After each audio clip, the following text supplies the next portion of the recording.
A'udzubillahi minasyaitonirrajim. Bismillahirrahmanirrahim. Assalamualaikum warahmatullahi wabarakatuh. Waalaikumsalam. Selamat pagi Sobat Sehat sekalian. Kembali bertemu dengan saya Yusuf Bahtiar di podcast Dinas Kesehatan Kota Surakarta. Pagi ini narasumber dari Puskesmas Penumping, Dr. Valentina Laksmi MHPM. Selamat pagi dokter. Selamat pagi dokter. Gimana kabarnya dokter Valen? Sehat-sehat? Sehat-sehat, alhamdulillah. Mudah-mudahan sobat sehat sekalian juga dalam keadaan sehat. Untuk kesempatan pagi hari ini kita akan mengambil tema, ini salah satu inovasi yang ada di Puskesmas Penumping Kota Surakarta, yakni cendikia, cermat dalam pendekatan kesehatan ibu dan anak.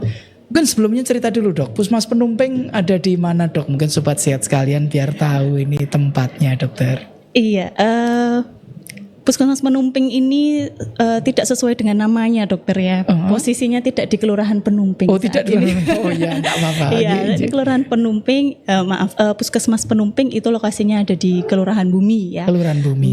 Itu kalau misalnya main-main ke area Kecamatan Lawean bisa maju sedikit ke arah barat, kemudian nanti ada pom bensin di sebelah kiri, kita masuk gang ke kanan. Oh ke kanan ya, oke. Ya.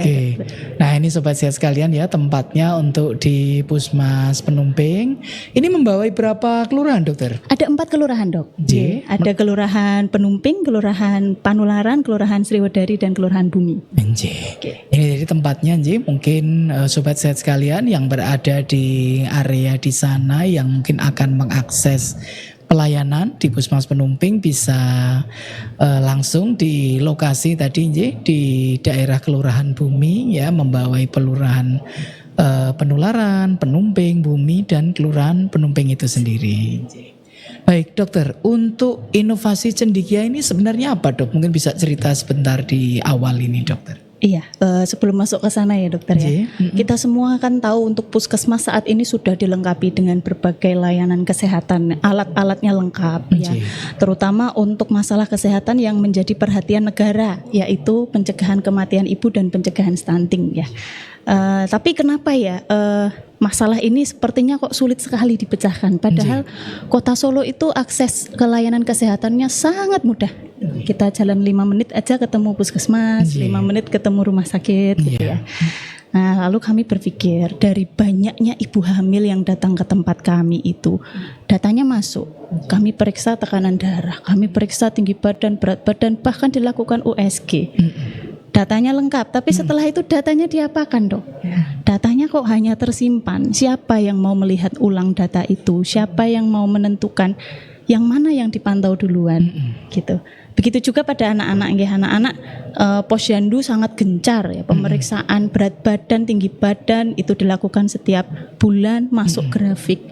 Tapi seringkali berhenti di grafik itu saja dokter. Nah jadi sebenarnya kita tuh melihat bahwa kita tidak kekurangan data, datanya melimpah ruah, tapi belum dimanfaatkan jadi tindakan yang nyata seperti itu. Nah akhirnya kita mengolah menjadi sebuah inovasi, bukan untuk menambah data yang baru, tapi data yang sudah ada ini kita manfaatkan menjadi keputusan yang jelas dan tindakan yang nyata dengan beberapa fitur-fitur yang dilengkapi dengan sistem informasi seperti itu.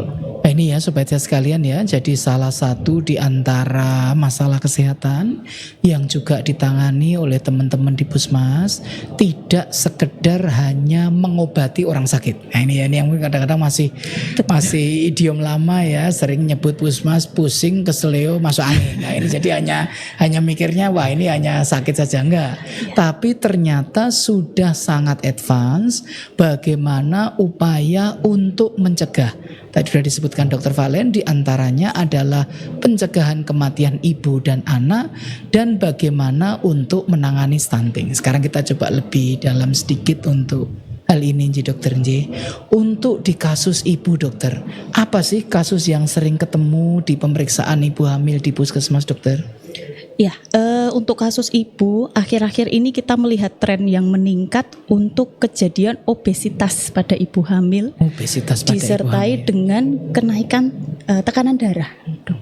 Jadi kita melihat bahwa apakah ini salah satu efek dari gaya hidup yang mulai berubah ya di masa-masa sekarang dewasa ini. Jadi kita melihat ada tren kenaikan dan kita mulai memasukkan itu sebagai faktor resiko ya yang perlu kita pantau, kita evaluasi sehingga tidak benar-benar menjadi masalah lebih lanjut seperti preeklamsia. Oke, dokter, ini pertanyaan awam ya dok ya. Ibu hamil ini kan perutnya sudah isi dok dengan janin. Terus membedakannya dengan obesitas pada ibu hamil ini mungkin untuk sobat-sobat sehat sekalian yang bahasanya mungkin bukan medis, mungkin secara awam untuk tahu bahwa oh ibu hamil ini memang ada obesitas atau enggak, ini gimana dokter? Ini secara umum mungkin dokter. Iya, jadi untuk kita melihat apakah itu berat badannya ideal atau enggak, itu sebenarnya kita lihat awalnya pada saat di trimester awal. Artinya waktu belum dipengaruhi begitu banyak dengan volume janin, entah dari air ketuban dan lain sebagainya ya. Jadi melihatnya pertama dari berat badan awal. Apakah sudah ada risiko? Biasanya kita katakan risiko kalau sudah di atas 27 indeks massa tubuhnya atau bahkan di atas 30. Setelah itu ini yang pertama, yang kedua kita lihat kenaikannya, penambahan berat badannya setiap kali kontrol. Itulah pentingnya harus kontrol ya ANC ke puskesmas. Nah ini sobat sehat sekalian ya, jadi mungkin timbul pertanyaan lah, ibu hamil udah isi gemuk bedakannya dengan obesitas gimana? Ternyata sudah diikuti, diperiksa sejak awal. Maka tadi udah disampaikan Dr. Valen harus rutin untuk kontrol ANC. Betul. Paling enggak diharapkan 6 kali ya dok ya, dalam selama kehamilan, mau lebih juga lebih bagus lagi.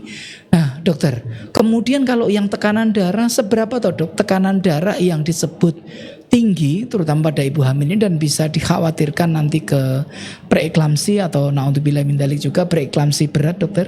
Iya, untuk tekanan darah yang sebetulnya kita bilang optimal tetap tidak boleh lebih dari 140 untuk sistolik 140, ya. Dan tidak boleh lebih dari 90 dari diastoliknya 90. Ya, seperti itu. Nanti kalau misalnya sudah mulai kita lihat juga tren ya dokter ya. Jadi misalnya awal kesini 110, besoknya kontrol 120, besok kontrol lagi 130. Lah ini sudah mulai nih. Iya. Ya. Ini ya sobat saya sekalian ya, jadi tidak boleh menganggap remeh karena kadang-kadang yang sering kali terjadi tekanan darah ini dianggap sepele. Ada kalau periksa ke dokter saya 150/100 tapi enggak apa-apa toh dok. Lah ini kadang-kadang ya nyari ayem-ayem ya. Ini sudah disampaikan Dr. Valen lebih-lebih pada ibu hamil 140/90 ini cut off-nya. Di atas ini atau ini makin naik tentu adalah sudah mengarah ke darah tinggi.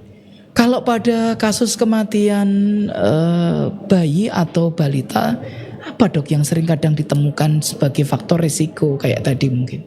Ya, jadi untuk kematian bayi ya paling sering kita mulai hati-hati ke arah sana itu kalau ada kelainan kongenital atau kelainan bawaan lahir ya.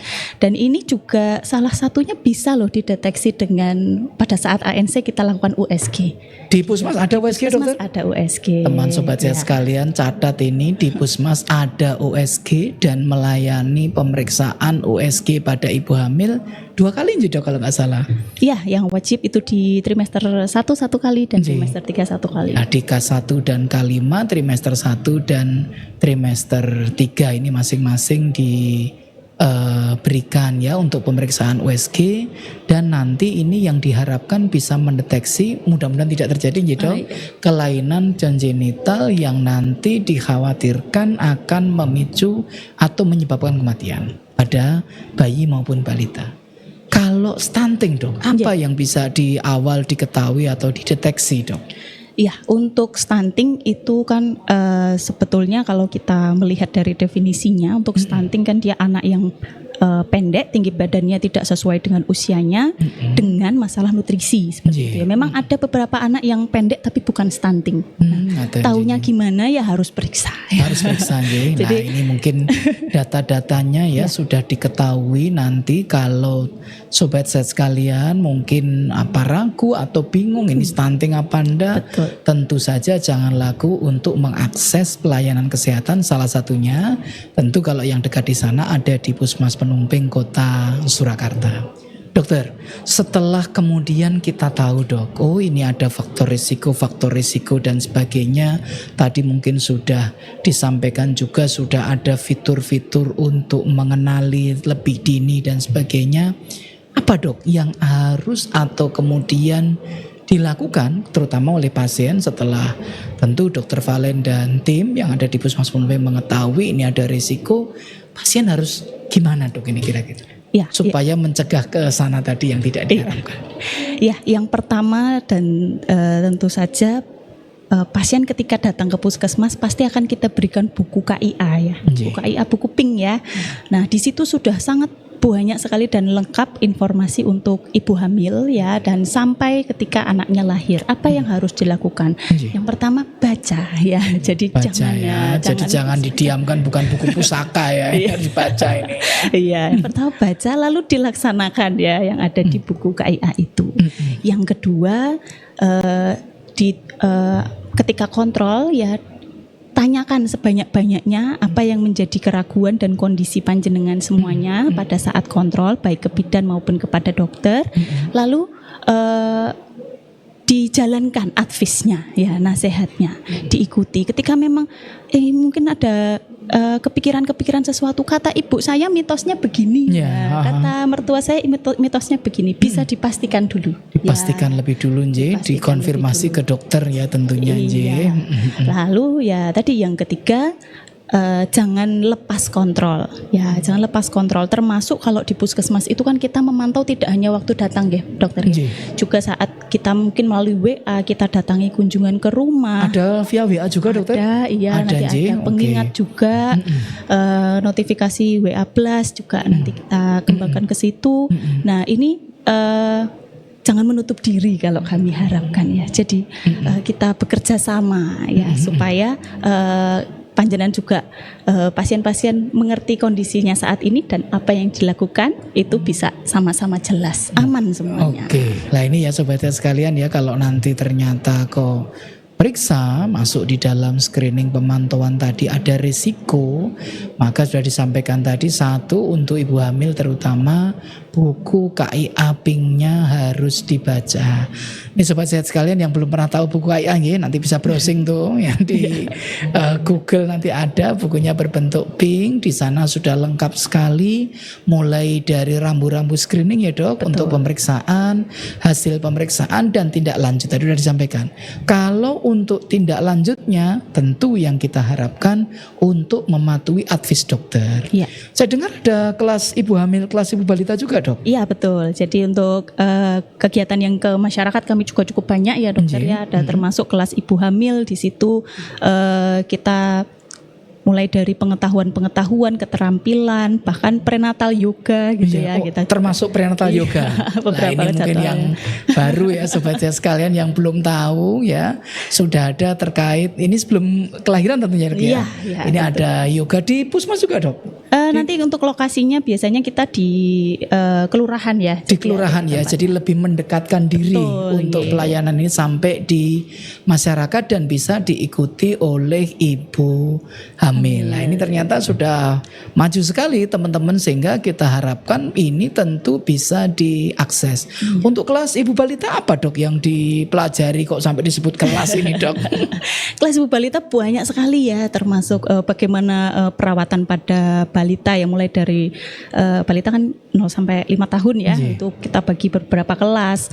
Ini yang mungkin cukup menarik ini dokter. Ada yang kita di salah satu kelas kita juga akan mengadakan seperti demo masak empasi. Demo masak makanan pendamping ASI. Betul. Jadi bagaimana sih caranya membuat empasi yang enggak ribet tapi nilai gizinya tercukupi. Tetap masuk sesuai kriteria. Betul ya. Dok, spill sedikit dok. Apa contohnya MPASI ini, spill aja dok biar sobat saya tahu ini dok. Iya, jadi kalau di kalangan ibu-ibu tuh ada, kalau empasi ada makanan umum makanan utamanya ya.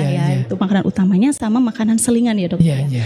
Pada misalnya saya spill yang makanan selingan ini. Oke, siap. Makanan selingan tuh biasanya kita pinginnya yang dingin ya, untuk anak-anak yang dingin seperti puding kayak gitu. Nah, ini kita membuat seperti semacam puding tapi dia sudah ditambah dengan nilai protein. Jadi sudah ada proteinnya. Nah, kita campurkan dengan telur di dalam adonan itu gitu, susu atau dengan santan ya, disesuaikan dengan usia dan kondisi bayinya kayak gitu. Jadi nanti begitu kita masak kita dapat banyak, dimasukkan kulkas ya. Oke, jadi bukan puding biasa bukan gitu puding ya. biasa. Ini ya jelas ya Sobat Sehat ya, ini bisa untuk apa ya, mendorong kita, oh ternyata di kelas ibu balita pun ada ya untuk pembelajaran cara membuat MPASI yang tetap sesuai dengan kaidah gizi, kalau disebut 4 bintang 5 bintang ya. Nah untuk yang ini tidak ribet tetapi tetap anak-anak doyan dok ya, tetap doyan ini, jangan sampai tidak doyan ya. Kemudian untuk stunting dok, apa dok mungkin kegiatan pendukung juga setelah mungkin diketahui berisiko mungkin dengan apa yang dilakukan Puskesmas dokter? Ya, untuk pertama untuk kita mengetahui apakah anak ini beresiko stunting atau enggak, itu biasanya kita dari awal ada pemeriksaan tumbuh kembang. Untuk yang program rutin di Puskesmas ada untuk anak usia 6 bulan yaitu dengan PKAT ya. PKAT ya, dokter. Pemeriksaan kesehatan anak yang terintegrasi. Di situ kita tidak hanya dari klinis saja, tidak hanya dari pemeriksaan dokter, tapi juga oleh dari bidang gizi, dari tumbuh kembang dari anak oleh bidan, kemudian juga dari kesehatan lingkungannya ya, kemudian imunisasinya bagaimana di rumah, apakah ada yang merokok ya dan lain sebagainya. Jadi kita satu anak itu kita lengkap pemeriksaannya kita assess sangat lengkap. Nah dari situ akan bisa kelihatan mana sih yang oh ini kalau diteruskan biar lama-lama bisa stunting ini dok. Gitu. Ini pemeriksaan selengkap ini berbiaya nggak dok ini? Oh gratis semua. Gratis Sobat Sehat sekalian ya. Jadi pemeriksaan kesehatan anak terintegrasi di usia anak 6 bulan bisa diakses salah satunya di Puskesmas Penumping. Sudah diperiksa lengkap, diketahui semua faktor risikonya. Tur orang bayar loh, ini lo coba pelayanan yang tetap bermutu, berkualitas dan tetap bisa dijangkau. Monggo jangan sampai ini tidak termanfaatkan, dan kalau ketahuan ada risiko mesti ada tindak lanjut dokter. Betul, nanti di akhir kegiatan itu kami akan langsung buat tindak lanjutnya bersama dengan kader juga dokter bersama ya. Dengan kader. Jadi bisa tidak berhenti di situ saja gitu, bukan hanya diperiksa doang ya, tapi nanti pada saat posyandu apa yang harus dilakukan terhadap anak ini, pemantauannya bagaimana, apakah perlu tindak lanjut dari gizi atau lingkungannya bagaimana, ya tergantung masalahnya dia apa. Itu Sobat Sehat sekalian ya. Jadi ternyata pemeriksaan seperti tadi di awal Dokter Valen sudah sampaikan, tidak berhenti hanya di hasil. Oh ya ini sudah keluar pemeriksaannya ini enggak.